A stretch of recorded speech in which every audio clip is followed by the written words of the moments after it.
आदि गंगा मां गोमती के उद्गम स्थल पीलीभीत में वासंती नवरात्रि के प्रथम दिवस पर आज आदरणीय प्रधानमंत्री जी का आगमन हुआ है। पीलीभीत वासियों की ओर से, उत्तर प्रदेश वासियों की ओर से मैं देश के यशस्वी प्रधानमंत्री जी का पीलीभीत की इस पावन धरा पर हृदय से स्वागत करता हूं, अभिनंदन करता हूं। बहनों और भाइयों, आज वासंतीय नवरात्रि की प्रथम तिथि भारतीय नव संवत्सर प्रारंभ हो रहा है। इस अवसर पर मैं आप सबको भी आदि शक्ति मां भगवती जगदंबा के इस पावन दिवस पर हृदय से बधाई देता हूं, अपनी शुभकामनाएं देता हूं। मंच पर उपस्थित भारतीय जनता पार्टी के प्रदेश के अध्यक्ष माननीय चौधरी भूपेंद्र सिंह जी, केंद्रीय मंत्री श्री बीएल वर्मा जी, उत्तर प्रदेश सरकार के मंत्रीगण श्री राकेश सचान जी, बलदेव सिंह ओलख जी, संजय सिंह गंगवार जी, पूर्व केंद्रीय मंत्री और बरेली के सांसद श्री संतोष गंगवार जी, भारतीय जनता पार्टी के पीलीभीत लोकसभा सीट से प्रत्याशी उत्तर प्रदेश सरकार के मंत्री श्री जितिन प्रसाद जी, बरेली लोकसभा सीट से भारतीय जनता पार्टी के प्रत्याशी श्री छत्रपाल सिंह गंगवार जी, पूर्व मंत्री श्री सुरेश राणा जी, आज के इस कार्यक्रम में उपस्थित सभी माननीय जनप्रतिनिधिगण और पीलीभीत से जुड़े हुए सभी उपस्थित बहनों और भाइयों, मैं आप सबकी ओर से देश के यशस्वी प्रधानमंत्री और दुनिया के सबसे लोकप्रिय राजनेता आदरणीय श्री नरेंद्र मोदी जी का पीलीभीत की इस धरती पर आगमन पर हृदय से स्वागत करता हूं, अभिनंदन करता हूं। बहनों और भाइयों, ये हमारा सौभाग्य है कि स्वतंत्र भारत के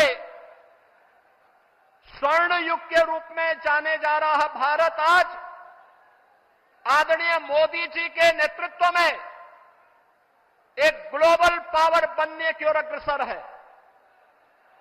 हम सब की आने वाली पीढ़ियां इसके बारे में कृतज्ञता ज्ञापित करेगी। बहनों और भाइयों, आज इस बदलते हुए भारत को हम सब ने देखा है। ये बदलता हुआ भारत, जिस बदलते हुए भारत में सुरक्षा भी है, सम्मान भी है, विकास की बड़ी बड़ी परियोजनाएं भी हैं और गरीब कल्याण की योजनाओं की तो कोई सानी ही नहीं। बहनों और भाइयों, ये बदलते हुए भारत में कभी किसी ने सोचा था कि गुरु नानक देव जी का जन्म जिस भूमि पर हुआ था, कभी वह अखंड भारत का हिस्सा था। कांग्रेस की कुटिल चालों से देश का विभाजन हुआ, लेकिन सिख भावनाओं का सम्मान करते हुए, भारत की उस आस्था का सम्मान करते हुए करतारपुर कॉरिडोर का निर्माण मोदी जी के नेतृत्व में ही संभव हो पाया, जब प्रधानमंत्री के रूप में मोदी जी देश के प्रधानमंत्री बने। बहनों और भाइयों, हम सब इस बारे में जानते हैं कि देश के अंदर गुरु गोविंद सिंह जी महाराज के चार चार साहबजादों ने भारत की हिंदू धर्म और संस्कृति की रक्षा करने के लिए अपने आप को बलिदान कर दिया था। लेकिन बाल दिवस कोई और ही दिवस मनाया जाता था। हम आभारी हैं आदरणीय प्रधानमंत्री जी के, जिन्होंने 26 दिसंबर की तिथि को वीर बाल दिवस के रूप में पूरे भारतवासियों को देकर के भारत माता के लिए अपना सर्वस्व न्यौछावर करने वाले गुरु गोविंद सिंह जी महाराज के उन चार चार साहबजादों के प्रति और उन अपनी कृतज्ञता ज्ञापित करते हुए 26 दिसंबर की तिथि वीर बाल दिवस के रूप में मनाने का निर्णय लिया। और आज पूरे देश के अंदर हर जगह हर ओर यह आयोजन होता आ रहा है। हमारा ये पीलीभीत, जहां अपनी कृषि के लिए जाना जाता है, वहीं अपनी अद्भुत कला के लिए भी जाना जाता है। कृषि में गन्ना किसान यहां की मिठास को न केवल प्रदेश और देश में बल्कि दुनिया में पहुंचाने का काम करते हैं। और बताते हुए यह भी प्रसन्नता है बहनों और भाइयों कि मोदी जी के ही नेतृत्व में संभव हो पाया कि गन्ना किसानों के गन्ना मूल्य का भुगतान अब समय पे हो पा रहा है। अन्यथा कई वर्ष लगते थे और गन्ना किसान देखता रह जाता था। आज यहां पे सुरक्षा भी है तो समृद्धि भी है। आज यहां पर आजीविका है तो आस्था को सम्मान भी है।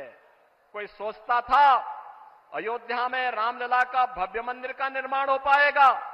बहनों और भाइयों, अगर ये हो पाया है तो यह प्रधानमंत्री मोदी जी के यशस्वी नेतृत्व में, उनके मार्गदर्शन में वर्तमान पीढ़ी इन सभी कार्यक्रमों को आगे बढ़ते हुए देख रही है।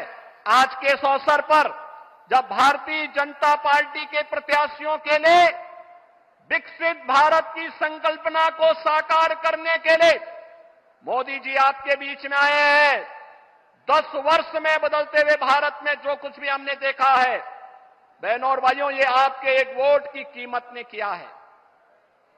आपका वोट जब गलत हाथों में जाता था तो फिर भ्रष्टाचार में संलिप्त, सुरक्षा के साथ खिलवाड़ करने वाली, आतंकवादियों को बिरयानी खिलाने वाली, देश के अंदर उपद्रव करवाने वाली, नौजवानों के जीवन के साथ खिलवाड़ करने वाली, अन्नदाता किसानों को आत्महत्या के लिए मजबूर करने वाली सरकारें आती थी।